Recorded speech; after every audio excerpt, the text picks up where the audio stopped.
So, yan mga buddies, dito tayo ngayon sa pangalawang quick deposit. So, makikita natin sa metal element, code 3, ay nakaharap tayo kung saan nakaharap yung camera natin. So, kung makikita natin ang emblem niya na malawang na halong kulay yellow na gold. So, ibig sabihin, metal element yan, mga katiis. Ayan. Ang makikita yan, metal element. Try dito ka, sa likod ko. So, yan kung makikita nyo itong sukat dito sa code 3 ay sakto doon sa compass natin. Ayan. So, ibig sabihin, ayan yung metal element. Ito na yung pinakababa nila. Ito. Bato. Ha? Bato. Bato na to. Mga bilog yan mga katiits. Yung itlog na yan. Batong itlog yan, no? So, ano mga bato pa nakuha nyo dito? Marami yung ganun. Dito? Okay.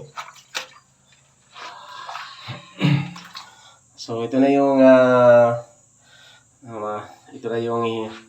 unang door na hinahanap natin na pinto. Kung makikita nyo ay karoon na siya dito ng emblem na sakura na tinatawag.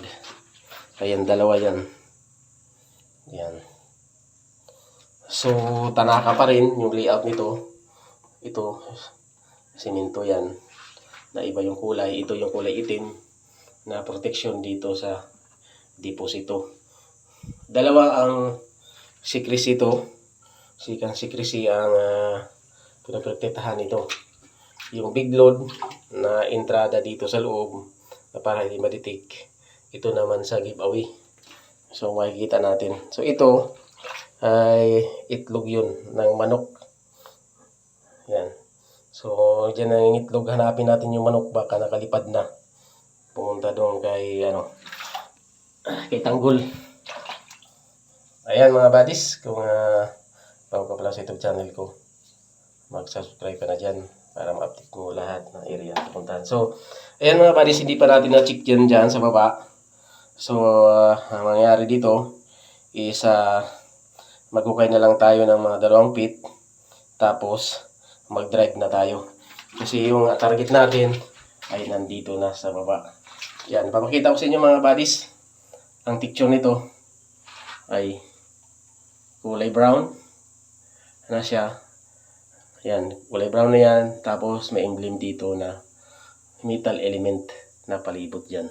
Tapos kulay itim. Ayan. Dilaw na dark na metal din. Ayan, sa loob na yan. Dito mismong hole na to. So ito yung secret door na bunker na sa giveaway. Ayan, nakasilong na tayo dito sa entrada nila. Ayan. So, dito sumingaw yung galing dito sa loob na pumunta doon sa taas. Dito siya dumaan. Yan. Kung makikita to, kung makikita nyo mga buddies, ay itong solid na itim yan, dalawa, pagitnaan. Kung makikita nyo, dito sumingaw, kukulay, metal element din siya. Yan, dilaw na yan. Oh. So, dito siya sumingaw, dumaan dyan, papunta dyan sa taas. Doon, pumakyat doon. Kaya pag dinitik mo siya dyan, dito pa rin niya tinuturo kasi andito nagagaling sa pagitan na to. Dyan. Yan, nag-liter B siya dito. So, ito, kung makikita ito yung itong portion na to na puro graba, kung makikita nyo buddies. Ayan, buddies makikita nyo to. Turo ko lang sa inyo. Ito ay buong tao yan na ginawa nila na nakaupo lang dito. Saan siya nakatingin? Dito. Ito, makikita nyo to. Ito lang yung buong graba ha. Puro dyan, wala na siya dyan. Hindi na siya yung graba na pinong. Dito lang siya. Na yung tao na korte niya na nakakapit na nakatingin dito. So yan, ito. So kung makikita niyan mga buddies yan, no? So kakaiba yan, ito lang, wala siyang ditong ano, so dyan lang. So dyan natin makikita yung texture na ginamit nila. So, pagdating dito, pababa naman siya, pag ganun dito. So, ibig sabihin, mag-drive ka na dito sa area na to, baba pa rin tayo ng 2 feet, pasok na tayo dyan. So yan, so i-detect natin ang Japanese one para makita niyo yung sinasabi ko. Ayan, so ano lang. So, yan, dito mga buddies, hindi na tayo tutuloy dito, mga 2 feet na lang para mag-drive na tayo papasok. Kasi ito na yung entering natin. So, pumasok na tayo sa entering, huwag na tayo tumuloy dyan, kasi ang makukuha natin dyan, yung bantay ng bangkay ng tao, malapit na siya dyan. So, kung makikita natin itong emblem niya, dito is, mayroon siya dyan tao lang bangkay. So, halos maabot na natin yan pag baba pa tayo, kaya dito na tayo doon sa target. Diyan.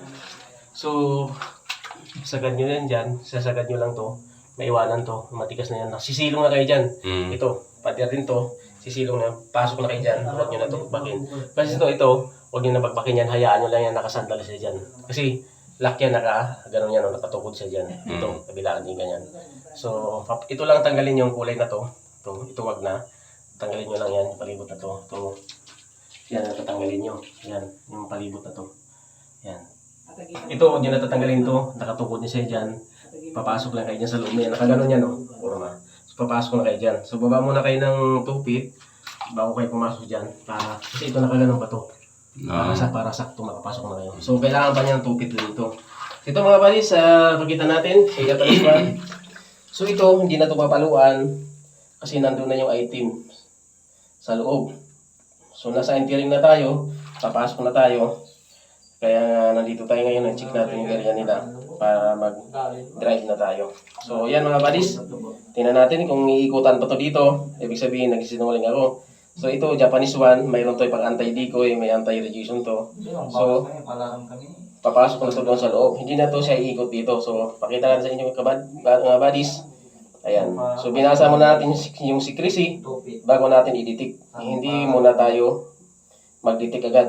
So, kailangan basahin mo yung mga secrecy, yung mga radiation, yung mga alignment, at gamitan mo ng compass. Huwag diretso detect agad. Huwag tayo umasa sa gamit, anong mga gamit natin. So, titingnan natin, ang gamit ay verification lamang kung tumama ka sa remapping sa mga secrecy na nabasa natin. So, yan, papasok na tayo sa loob. Kasi yun na yung target. So, ito mga buddies, hindi na siya iikot dito. Ayan o. Kasi nga, wala na siyang maditik dyan. Nandoon na sa loob. So, mag-drive na tayo. Ayan. Katulad nga sinabi ko, bago tayo mag-detect, tingnan nyo yung muna yung mga picture sa paligid at basahin nyo kung saan, kung alin dyan yung mga code color secrecy, kung alin yung tama na ayon sa inyong kaalaman, kung marunong po kayo mga katilis.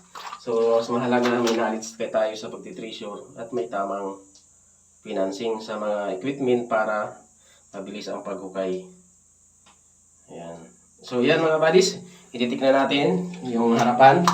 So, tingnan natin yung sinasabi ko. Nandoon sa loob yung target. Ayan. So, mag-drive na tayo dyan. Pasok na tayo dyan. So, tingnan natin dito ang level niya. Level ground. Tingnan natin kung saan. Tingnan natin. Tingnan natin kung saan sa iikot. Yung level ground niya.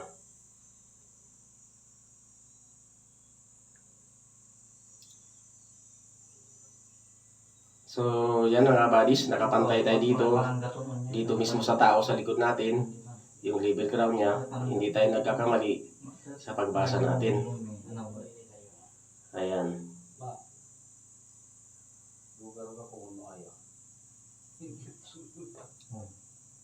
So, ito.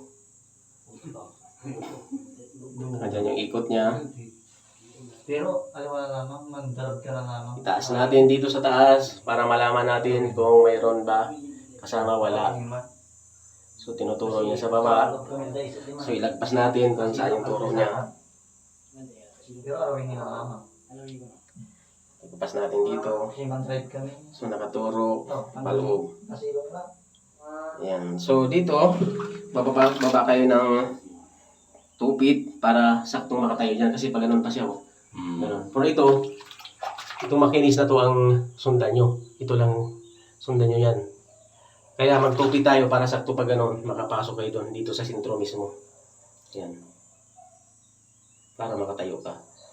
Pero bago ka mag-2 feet, dito muna, magbawas ka, sundan muna, pababa muna yan. Ito, huwag mo itong paklasing, nakatukod na yan dyan, nakalock yan. Yan yung sinasabing door lock, yan o. Huwag mo itong bawasan, kasi ito, nakasampa yan dyan, nagsalubong gano'n o. Salubong siya. Huwag mo itong pangpaklin, itong itim na to. Kasi dito siya nakatukod, so dito tayo sa ilalim, pasisilong tayo dyan. Nakalock yan. So sundan natin itong makinis na to. Yung ano na yan. So yan yung tapat. Ito. Ito yung counter sign niya. Yung sinasabi ko nga yung tao na buhos na ginawa nila na para hindi halata. So kung hindi ka marunong tumingin sa mga picture nga tulad na sinabi ko, hindi mo itong mahalata itong secret na secrecy na tinatawag ng tanaka ng adya. Itong buhos na to na buo. Yan. Yan yung counter sign niya dito sa pinto. So pag hindi mo yan makikita, lagpas ka na dyan. So dito siya nakabitin, nakatingin siya dito sa area na to. Ito yung tamang direksyon. So dyan natin malalaman yung tinatawag na mga sakang na Japanese Imperial Army na Tanaka, yung kanyang layout na engineering, talagang matindi na pagkagawa. Pag hindi mo mapansin, o mahiligaw ka na. So hindi mo malaman kung saan ka pupunta. So ito yung kaharap niya, kung saan tayo pumantay. Sa centering tayo. So code 3 yan, so pasok tayo. Ito yung entering niya, kung makikita nyo.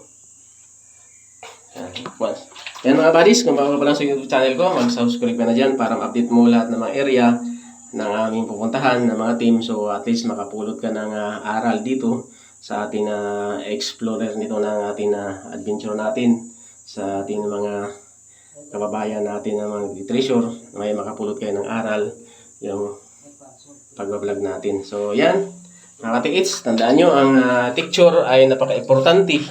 Yung alignment na picture magkakasama yan at compass kung saan siya makikita natin. Sakura, samurai yan ang tawag dyan, na para malaman mo kung saan yung direksyon ng pinto. So yan mga buddies, kung bago ka pa lang sa YouTube channel ko at saka sa Facebook channel ko, mag-subscribe ka na dyan para ma-update mo lahat na area na pupuntahan namin. So team pa na to, Treasure Hunter, Bansay, mga buddies. Ayan, off muna natin kasi akit tayo sa taas.